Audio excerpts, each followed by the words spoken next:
अब इस drop down का सिनेरियो हम थोड़ा ऑब्जर्व कर लेते हैं, ड्रॉप डाउन में डाटा कैसे लोड होगा या किस तरह से वर्किंग करेगी। अगर मैं प्रोडक्ट में आ जाता हूं तो प्रोडक्ट के अंदर भी हमारे पास यहाँ पे मेरे पास एरर आ गया है, यहाँ ब्रेक पॉइंट हिट हुआ है। ओके, ब्रेक पॉइंट हिट हुआ है। मेरे पास ये ड्रॉप डाउन है। इस ड्रॉप डाउन के अंदर कुछ रिकॉर्ड्स आ रहे हैं, फ्रूट्स और फूड्स। इस ड्रॉप डाउन में डाटा कहाँ से आ रहा है? क्या इस ड्रॉप डाउन के अंदर डाटा हम हार्ड कोड कर रहे हैं? हार्ड कोड से मुराद हम अपने इस एक्शन के अंदर या HTML के अंदर आके खुद से पुट कर रहे हैं, या फिर हम ये डाटा डेटाबेस में से लोड करवा रहे हैं। अगर हम खुद से इसमें डाटा हार्ड कोड करते हैं तो इसके क्या ड्रॉबैक्स हैं या क्या एडवांटेजेस हैं, और अगर डाटाबेस में से लेके आते हैं तो उसके क्या ड्रॉबैक्स और क्या एडवांटेजेस हैं। हम हार्ड कोड डाटा उस वक्त करते हैं जब हमने कोई डेमो प्रेजेंट करना हो। फॉर एग्जांपल, मेरी कोई मीटिंग है मैनेजर के साथ और मैं क्विकली इसमें डाटा डिस्प्ले करवा के कुछ भी प्रेजेंट करना चाहता हूं, तब हम डाटाबेस की फंक्शनैलिटीज़ को प्रेफर नहीं करते। हम यहाँ पे डाटा हार्ड कोड कर लेते हैं ताकि मेरा कम से कम टाइम कंज्यूम हो, मैं फंक्शनैलिटी को डिस्प्ले करवा सकूँ। लेकिन रियल टाइम एप्लीकेशंस के अंदर हम ये डाटा डाटाबेस में से लेके आते हैं, क्योंकि अगर हम इसमें डाटा हार्ड कोड करेंगे और इन फ्यूचर यूज़र ने एक और कैटेगरी ऐड करनी हो तो हमें हर दफ़ा अपने कोड को ओपन करके मैनुअली इस डाटे को या इस न्यू कैटेगरी को ऐड करना पड़ेगा। लेकिन इसकी बजाय हम यूज़र को कैटेगरी का एक लिंक प्रोवाइड कर देंगे। यूज़र जो भी कैटेगरीज यहाँ से जाके ऐड करेगा वो सारी की सारी कैटेगरीज मेरे पास इस प्रोडक्ट के ड्रॉप डाउन में डिस्प्ले हो जाएंगी। सो इट मीन्स जो सिनेरियो हम यहाँ पे कैटेगरी के लिए कर रहे हैं, सेम सिनेरियो हम यहाँ पे यूज़र के लिए भी इम्प्लीमेंट करेंगे कि मेरे पास सिटीज़ का हम एक लिंक क्रिएट करेंगे। यूज़र सिटीज़ पे क्लिक करेगा, उसमें से जो भी सिटीज़ ऐड करेगा वो सिटीज़ मेरे पास यहाँ पे ड्रॉप डाउन में डिस्प्ले हो जाएंगे। अब इट मीन्स जिस तरह हमारे पास कैटेगरी का मॉडल था, हमें एक सिटी का मॉडल भी क्रिएट करना पड़ेगा और सिटी का एक कंट्रोलर भी क्रिएट करना पड़ेगा जिसमें हम सिटीज़ की सारे क्रूड ऑपरेशंस को परफॉर्म करेंगे। मैं यहाँ से आके पहले सिटीज़ के मॉडल को क्रिएट कर लेता हूँ। ये बेसिक रिक्वायरमेंट को हमने ऑब्जर्व किया है और ऑब्जर्व करने के बाद अब अपनी वर्किंग स्टार्ट करने लगे हैं। इस पे मैं मॉडल में आके फर्स्ट पे एक सिटी का मॉडल क्रिएट कर लेता हूँ, ऐड, और यहाँ से आ जाता हूँ सिटी। मैं इसे नेम दे देता हूँ सिटीज़ का, और इसके अंदर मैं दो फील्ड्स ऐड कर लेता हूँ। फर्स्ट फील्ड हमारी होगी सिटी ID और सेकंड फील्ड हमारी होगी इसके नेम्स की, सिटी नेम, और इसके बाद इसमें मैं प्राइमरी की ऐड कर लेता हूँ। अब हमने इन दोनों का रिलेशन कैसे डिफाइन करना है? क्या सिटी ID यूज़र में एज अ फॉरेन की यूज़ होगी या यूज़र ID सिटीज़ के टेबल में एज अ फॉरेन की यूज़ होगी? मेरा नहीं ख्याल कि अब डेटाबेस के कोर्स के बाद मुझे रिलेशन को एक्सप्लेन करने की ज़रूरत है। सो मैं डायरेक्ट यहाँ पे जाके सिटी ID को एज अ फॉरेन की यूज़ कर लेता हूँ, सिटी ID, और इसके बाद नेविगेशन प्रॉपर्टी, विजुअल और सिटीज़, और यहाँ से आके हम इसके लिए यूज़ करते हैं फॉरेन की एनोटेशन प्रॉपर्टी को, और फॉरेन की के अंदर हम यहाँ से जिस टेबल की फॉरेन की है इसे लिख लेंगे। अब इस फॉरेन की को डिफाइन करने के हमारे पास दो वेज होते हैं, चाहे हम इस ID के ऊपर इस फॉरेन की एट्रीब्यूट को यूज़ कर लें या इस विजुअल प्रॉपर्टी के ऊपर इस फॉरेन की को यूज़ कर लें। हमने ये समझना है कि अगर हम ID के ऊपर फॉरेन की एट्रीब्यूट को यूज़ कर रहे हैं तब हमें टेबल नेम डिफाइन करना पड़ेगा कि ये ID किस टेबल की ID है। लेकिन अगर इसी फॉरेन की एट्रीब्यूट को मैं यहाँ से इस विजुअल प्रॉपर्टी के ऊपर डिफाइन करूँगा तब मुझे इस टेबल की फॉरेन की का नेम यहाँ पे डिस्प्ले करवाना पड़ेगा। थोड़ा सा कॉम्प्लेक्स है लेकिन ये हमें समझना पड़ेगा, तभी हम इसे प्रॉपर यूज़ कर सकेंगे। अगर मैं इसे इस वर्चुअल प्रॉपर्टी के ऊपर यूज़ करूँगा तब मुझे इसकी जोन से भी फॉरेन की होगी उस फॉरेन की का नेम लिखना पड़ेगा। लेकिन अगर मैं इस एट्रीब्यूट को इस ID के ऊपर यूज़ करता हूँ तब ये फॉरेन की किस टेबल की फॉरेन की है मुझे उसका नेम लिखना पड़ेगा। सो मैं मोस्टली प्रेफर करता हूँ यहाँ पे इस ऑर्डर के अंदर इसे यूज़ करना, ताकि हम एक स्टैंडर्ड डिसाइड कर लें, हर एप्लीकेशन में उसे ही यूज़ करें, हमारे लिए कॉम्प्लेक्स ना हो। सेकंड, यहाँ से ऐप यूज़र में फॉरेन की डिफाइन कर लिया। अब सिटीज़ के अंदर भी हमने फॉरेन की डिफाइन करनी है, सो वर्चुअल प्रॉपर्टी को डिफाइन करना है। तो अब यहाँ पे हमने सिंगल यूज़र आईडी लिखनी है या लिस्ट लिखनी है। अगर मैं यहाँ पे जाता हूँ तो एक यूज़र एक ही सिटी से बिलोंग कर सकता है, चाहे वो लंदन होगा, पाकिस्तान का कोई सिटी होगा, यूएस का सिटी हो, यूएई का सिटी हो, लेकिन एक सिटी के अंदर मल्टीपल यूजर्स हो सकते हैं। इसलिए हम यहाँ पे आके लिस्ट ऑफ सिटीज़ को डिक्लेयर करेंगे, ना कि सिंगल सिटी को। यहाँ से मैं कर लेता हूँ सिटीज़, ताकि यहाँ से ऐप यूज़र, ताकि एक सिटी के अंदर जितने भी यूजर्स हों मेरे पास उन सब की लिस्ट आ जाए। ओके, हमने इनका रिलेशन डिफाइन कर दिया। अब इसके बाद नेक्स्ट स्टेप क्या है, इसे डीबी कॉन्टेक्स्ट के अंदर रजिस्टर करवाने का। सिटीज डीबी कॉन्टेक्स्ट में रजिस्टर करवा लिया। अब इसकी माइग्रेशन क्रिएट कर लेते हैं।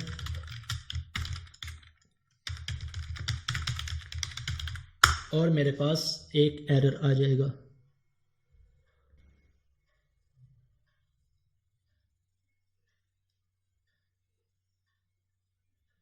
माइग्रेशन फाइल क्रिएट हो गई और इस पर मैं अप्लाई करता हूँ अपडेट डेटाबेस, और साथ ही मेरे पास एक एरर डिस्प्ले हो जाएगा। इस एरर को हम लास्ट क्लास में डिस्कस कर चुके हैं कि इस एरर को कैसे फिक्स कर सकते हैं।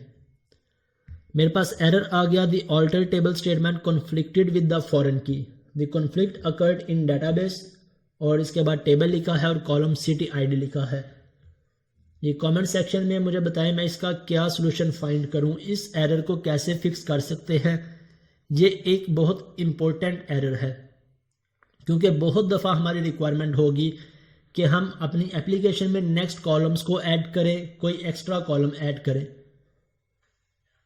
तो इसका बेस्ट सॉल्यूशन क्या है हमारे पास, कि हमें पता है कि इस टेबल के अंदर ऑलरेडी कुछ रिकॉर्ड इंसर्टेड है। अगर मैं यहां से आगे इसे रिफ्रेश करता हूं, मेरे पास ASP टेस्ट और इसके बाद यस एग्जैक्ट यही सॉल्यूशन है, सागर एंड शराज। यहाँ से यूज़र, और यूज़र के टेबल के अंदर हमने कोई रिकॉर्ड इंसर्ट किया हुआ है। अब जब हमारे पास रिकॉर्ड इंसर्ट है और इसका हम किसी भी दूसरे टेबल से रिलेशन क्रिएट करेंगे तो फॉरेन की नल नहीं होनी चाहिए। हमारे पास इसका एरर आ रहा है। अगर हम उसे नल लेबल बनाना चाहते हैं तो हमने यहाँ से जब माइग्रेशन क्रिएट करेंगे या इस टेबल के अंदर आके हमने इस आईडी को नल लेबल बनाना है। क्यों? क्योंकि ये नल वैल्यूज़ को एक्सेप्ट कर सके। अगर ऑलरेडी रिकॉर्ड इंसर्टेड ना होता तब मेरी ये माइग्रेशन सक्सेसफुली वर्क कर लेती। तो अब इसका हल क्या है कि जो माइग्रेशन हमने क्रिएट की थी हम पहले उसे रिमूव कर दें, रिमूव माइग्रेशन कमांड से, और इसके बाद हम इस आईडी को नल लेबल बना लें। नल लेबल बनाने के दो वेज हैं, हम यूज़ करते हैं सिंपल इसके आगे क्वेश्चन मार्क लिख दें तो मेरी ये आईडी नल लेबल बन गई। और अब मैं अगेन इसी माइग्रेशन को यूज़ करता हूँ और अब इस पे अपडेट डेटाबेस की कमांड को ऐड करवा देता हूँ। ओके, अब मेरी ये चेंजेस डेटाबेस में रिफ्लेक्ट हो गई। अब मेरे पास कोई भी एरर नहीं आया। अब अगर मैं यहाँ से इसे रिफ़्रेश करता हूँ, टेबल को रिफ़्रेश और सिलेक्ट किया, अब मेरे पास सिटी आईडी में सभी रिकॉर्ड्स क्या आ गए, नल आ गए। तो इस तरह से हम इस प्रॉब्लम को या इस एरर को फिक्स कर सकते हैं। अब मैं सिटीज़ में भी आ जाता हूँ। मेरे पास एक और टेबल ऐड हुआ है सिटीज़ का। आपने यहाँ से एज एन असाइनमेंट इसमें क्या करना है, सिटीज़ का कंट्रोलर भी ऐड करना है और सिटीज़ कंट्रोलर पे सारे क्रूड ऑपरेशंस परफॉर्म करने हैं। मैं अभी सिटीज़ जितने भी हैं बैकएंड से ऐड कर रहा हूं, लेकिन आपने इसे बैकएंड से ऐड नहीं करना, आपने इस पर प्रॉपर क्रूड ऑपरेशंस परफॉर्म करने हैं। लेट्स से मैं इस पर कोई सिटी ऐड कर लेता हूं, दुबई।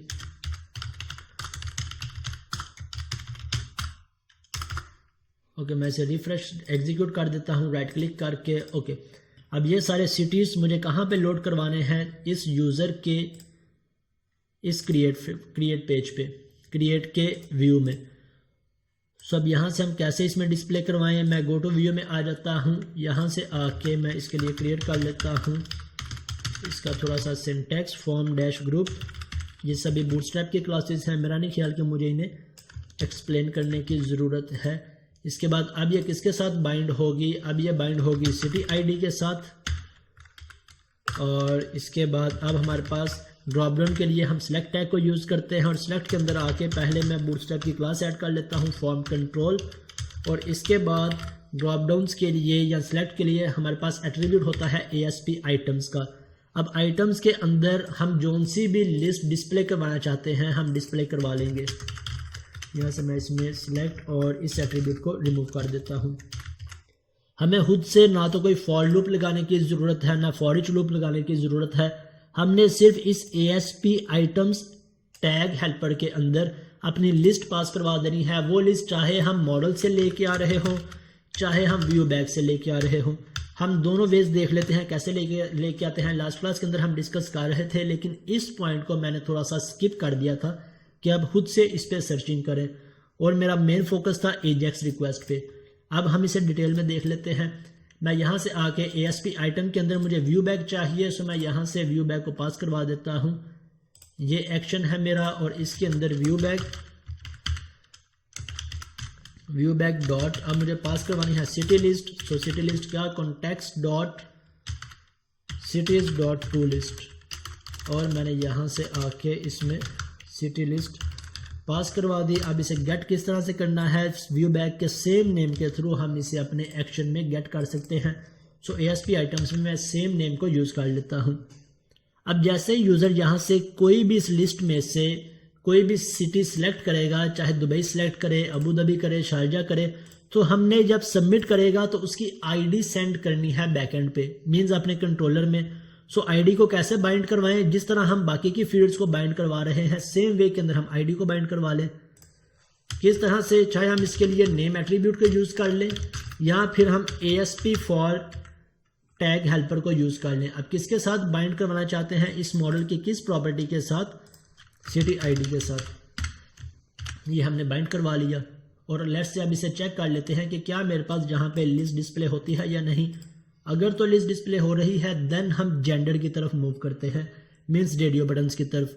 अगर लिस्ट डिस्प्ले नहीं हो रही तब हम इसकी रीज़न देखते हैं और उसे फिक्स करने की कोशिश करते हैं। मैं यहाँ से आ जाता हूँ ऐप यूज़र और इंडेक्स पे।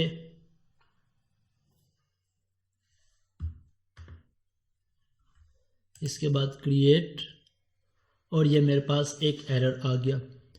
लास्ट क्लास में भी हमारे पास एरर आ रहा था, हम इसे थोड़ा सा कन्वर्ट करने की कोशिश कर रहे थे। अगेन हमारे पास एरर आ गया।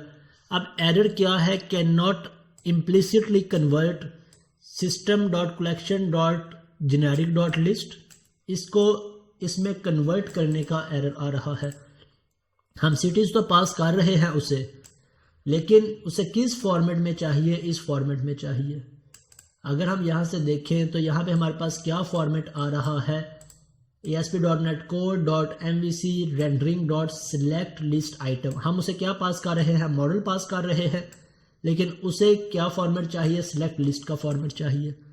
सो एक हल ये है कि हम इसे यहाँ से कोशिश कर लेते हैं as a select list item convert करने की, एज सिलेक्ट लिस्ट आइटम या सिलेक्ट लिस्ट, दोनों में से किसी एक को चूज करके देख लेते हैं किसमें हमारे पास डिस्प्ले हो जाए। अब इसे चेक करते हैं।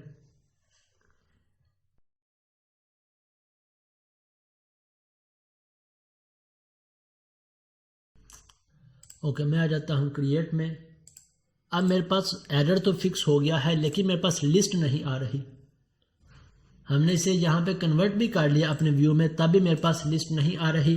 तो अब हम इसे व्यू में कन्वर्ट करने के बजाय हम अपने कंट्रोलर में ही डाटा इस लिस्ट में ला कर देख लेते हैं। लिस्ट में कैसे लेके आ सकते हैं, मैं यहाँ पे लगा लेता हूँ लिस्ट, और न्यू हम इस पे लिखते हैं सिलेक्ट लिस्ट। अब अगर मैं सिलेक्ट लिस्ट को यूज़ कर रहा हूँ, मेरे पास इसका एरर आ रहा है, सो मैं यहाँ से इसका एरर फिक्स कर लेता हूँ। जो सी हमारे पास यूजिंग स्टेटमेंट होती है हम उसे यूज़ कर लेते हैं। अब सिलेक्ट लिस्ट में हमारे पास दो क्लासेस होती हैं, एक सिलेक्ट लिस्ट की, एक सिलेक्ट लिस्ट आइटम की। हम इन दोनों को देख लेंगे कि दोनों के अंदर क्या डिफरेंस है, हमने किस फंक्शनैलिटी को या किस क्लास को यूज़ करना है, किस फंक्शन को यूज़ करना है। इस सिनेरियो में हमारी बेसिक रिक्वायरमेंट क्या है कि हमारे पास यहाँ पे एक लिस्ट डिस्प्ले हो, उस लिस्ट के साथ हमने दो वैल्यूज बाइंड करनी है, जिसे हम एक डिस्प्ले वैल्यू का नेम देते हैं, डिस्प्ले टेक्स्ट का, और एक वैल्यू मेंबर का। चाहे हम डेस्कटॉप एप्लीकेशंस पे वर्क कर रहे हों, चाहे वेब एप्लीकेशंस पे, चाहे मोबाइल एप्लीकेशंस पे, ड्रॉप डाउन के लिए हमेशा हम दो वैल्यूज को ही यूज करते हैं। एक वैल्यू जो हमारे पास डिस्प्ले हो रही होती है, फॉर एग्जांपल यहाँ से मेरे पास डिस्प्ले होगी दुबई, शारजा, अबू धाबी। लेकिन जब यूज़र कोई भी लिस्ट या कोई भी आइटम सेलेक्ट करेगा तो बैकएंड पे मेरे पास इसकी आईडी सेंड होगी जिसे मैं डेटाबेस में सेव करवाऊंगा, ना कि ये नेम। इट मीन्स एक हमें यहाँ पे लिस्ट चाहिए, दूसरी एक डिस्प्ले वैल्यू और एक टेक्स्ट वैल्यू। यहां से हम देख लेते हैं, यहाँ पे सिलेक्ट लिस्ट आइटम के अंदर क्या हम इसे पास करवा सकते हैं। मैं कोमा प्रेस करता हूं, मेरे पास टेक्स्ट और वैल्यू आ रहा है, मेरे पास लिस्ट डिस्प्ले करवाने का ऑप्शन नहीं आ रहा कि मैं लिस्ट पास करवा सकूं। सो सिलेक्ट लिस्ट आइटम की बजाय अगर हम सिलेक्ट लिस्ट को यूज करके देख लें तो इसमें 5 ओवरलोडेड फंक्शन है। फर्स्ट ओवरलोडेड फंक्शन में आइटम्स मींस लिस्ट पास हो रही है, सेकंड में लिस्ट के साथ सिलेक्टेड वैल्यू, थर्ड में लिस्ट के साथ वैल्यू फील्ड और टेक्स्ट फील्ड। मींस हम लिस्ट पास करेंगे किसकी, सिटीज की, और इसमें से बताएंगे उसे कि हमारी टेक्स्ट फील्ड कौन सी है जो उनसे डिस्प्ले हो, और वैल्यू फील्ड कौन सी है कि जब यूजर किसी आइटम को सिलेक्ट करे तो ये वैल्यू मेरे पास कंट्रोलर में सेंड हो। सो यहाँ पे हमारी फंक्शनैलिटी कंप्लीट हो रही है। मैं यहाँ से आके कोमा प्रेस करके इसके अकॉर्डिंग इन पैरामीटर्स को पास करवा देता हूँ। फर्स्ट में मुझे क्या पास करवानी है, इसकी लिस्ट। सो मैं यहाँ से इसकी लिस्ट को कॉपी करता हूँ और यहाँ से आके लिस्ट को पास करवा दिया। अगेन कोमा प्रेस किया। सेकंड मुझे क्या पास करवानी है, वैल्यू फील्ड, कि जो लिस्ट मेरे पास जाएगी 2 कॉलम्स जाएंगे, सिटी, आईडी और नेम का। इनमें से कौन सा कॉलम मेरा वैल्यू फील्ड होगा, कौन सा कॉलम मेरा टेक्स्ट फील्ड होगा। सो हमने किस फॉर्मेट में डिस्प्ले करवानी है, स्ट्रिंग फॉर्मेट में। तो स्ट्रिंग को डिस्प्ले करवाने के लिए हम यहाँ पे डबल कोट्स को यूज कर लें। फर्स्ट पे वैल्यू फील्ड। सो सिटीज के अंदर हमारी वैल्यू फील्ड कौन सी है, मैं यहाँ से राइट क्लिक करके गो टू डेफिनेशन में चला जाता हूँ और सिटीज के मॉडल के अंदर ये हमारी वैल्यू फील्ड है और ये टेक्स्ट फील्ड। वैल्यू फील्ड को कॉपी किया, यहाँ से आके वैल्यू फील्ड को पेस्ट कर दिया और टेक्स्ट फील्ड को कॉपी किया, टेक्स्ट फील्ड को पेस्ट कर दिया। और इस लिस्ट को मैं पास किसे करवा दूंगा, अपने इस व्यू बैग को, और व्यू बैग को हम एक्सेस कर रहे हैं अपने इस व्यू के अंदर। अब लेट्स से चेक करते हैं। एक चीज हम चेक करेंगे, क्या मेरे पास लिस्ट डिस्प्ले हो रही है या नहीं। सेकंड हम चेक करेंगे जब यूजर सबमिट पे क्लिक करेगा तो यहां पे मेरे पास सिटी आईडी आ रही है या नहीं। मैं इसे रन करता हूं।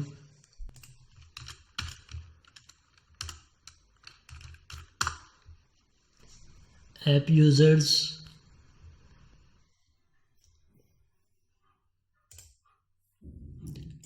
ओके, अभी मेरे पास सभी फील्ड्स आ गई जितने भी मेरे पास वैल्यू फील्ड्स थी। यहां से आकर लेट्स से मैं कोई भी नेम ऐड कर लेता हूं, जॉन, और सिलेक्ट किया दुबई। अब दुबई की आईडी क्या है, मेरे पास दुबई की आईडी 1 है।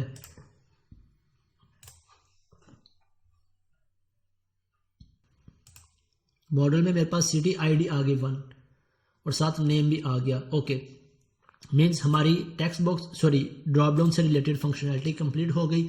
अब हम इसे थोड़ा सा चेंज करके देखते हैं कि हम यहाँ से व्यू बैग में पास करवा रहे हैं। व्यू बैग की बजाय हम इसे अगर मॉडल में पास करवाना चाहें तो हम कैसे पास करवा सकते हैं, क्योंकि मैं पर्सनली रिकमेंड करता हूं कि जब आप मॉडल में डाटा पास करवा रहे हैं तो हर एक फील्ड को मॉडल में ही पास करवाएं। इस तरह नहीं कि आपकी कुछ फील्ड्स मॉडल में जा रही हों और कुछ फील्ड्स व्यू बैग में जा रही हों। आप एक ही सीक्वेंस को फॉलो करें। अगर आप व्यू बैग में पास करवा रहे हैं तो सभी फील्ड्स को व्यू बैग में पास करवाएं, मॉडल में है तो सभी फील्ड्स को मॉडल में पास करवाएं। अब मॉडल के अंदर मुझे इसकी एक प्रॉपर्टी क्रिएट करनी पड़ेगी सिटी लिस्ट की, ताकि उस सिटी लिस्ट को मैं यहाँ पे एक्सेस कर सकूँ। और सिटी लिस्ट की डाटा टाइप क्या होगी, इंटीजर डाटा टाइप होगी, स्ट्रिंग डाटा टाइप होगी। जिस तरह का डाटा हम उसे असाइन करेंगे हम वही उस एट्रीब्यूट की डाटा टाइप रख लेंगे। उसे हम डाटा किस टाइप का असाइन करेंगे, सिलेक्ट लिस्ट का। सो मैं यहाँ से आ जाता हूँ ऐप यूज़र, और ऐप यूज़र के अंदर आके मैं एक एट्रीब्यूट क्रिएट कर लेता हूँ सिलेक्ट लिस्ट। ये लिस्ट किसकी होगी, सिटी लिस्ट होगी। और यहाँ से मैं इसका रेफरेंस ऐड कर लेता हूँ, कंट्रोल डॉट प्रेस किया और मेरे पास इसका रेफरेंस ऐड हो गया। अब यहाँ पे मेरे पास एक प्रॉब्लम आएगी। प्रॉब्लम क्या आएगी कि जब भी नेक्स्ट टाइम मैं इस पर माइग्रेशन अप्लाई करूँगा तो ये फील्ड मेरी डेटाबेस में ऐड हो जाएगी। मुझे इसे डेटाबेस में मैप नहीं करवाना। जिस तरह नेविगेशन को हम मैप नहीं करवा रहे तो नेविगेशन के लिए हम वर्चुअल कीवर्ड को यूज कर लेते हैं। हम यहाँ पे वर्चुअल को यूज कर ले। यहाँ बेस्ट वे इसका क्या है कि हम यहाँ पे नॉट मैप्ड प्रॉपर्टी को यूज कर ले। नॉट मैप क्या करेगा कि जिस एट्रीब्यूट के ऊपर हमने नॉट मैप लिखा है इससे डेटाबेस में मैप नहीं करवाएगा।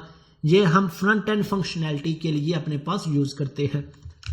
अब सिंपल मैं यहाँ से आके इस पे कर लेता हूँ, इस लिस्ट को obj.cityList इज इक्वल टू इसे लिस्ट असाइन कर दूँ, या फिर डायरेक्ट यहाँ से obj.cityList इसे इसके इक्वल कर दूँ। तो अब ये मेरी सिटी लिस्ट पास हो गई किस में, इस ऑब्जेक्ट में। और व्यू के अंदर जाके अब मैं इसे व्यू बैक के थ्रू एक्सेस नहीं करूँगा, बल्कि इसे एक्सेस किस तरह से करूँगा, model.cityList। अब इसे रन करके देख लेते हैं कि क्या हमारा डाटा एज एक्सपेक्टेड वर्क कर रहा है। क्रिएट, और यहाँ से मैं कोई भी इसका नेम रख लूँ। इसके बाद मैं लेट्स से इस दफ़ा थर्ड वन को चूज़ करता हूँ, सेव पे क्लिक किया, और अब इसकी आईडी मेरे पास क्या आ जाएगी, मेरे पास इसकी आईडी आ गई 3। ओके परफेक्ट, मीन्स हमारी drop down list as expected work कर रही है। मैं इसके ऊपर आके कमेंट ऐड कर लेता हूँ, ड्रॉप डाउन लिस्ट कौन सी है, drop down list city list. Okay, और इसे इसके साथ नीचे ऐड कर लेता हूँ। अब हम वर्किंग कर लेते हैं रेडियो बटन्स पे। रेडियो बटन के लिए हमने क्या वर्किंग करनी है, जेंडर की।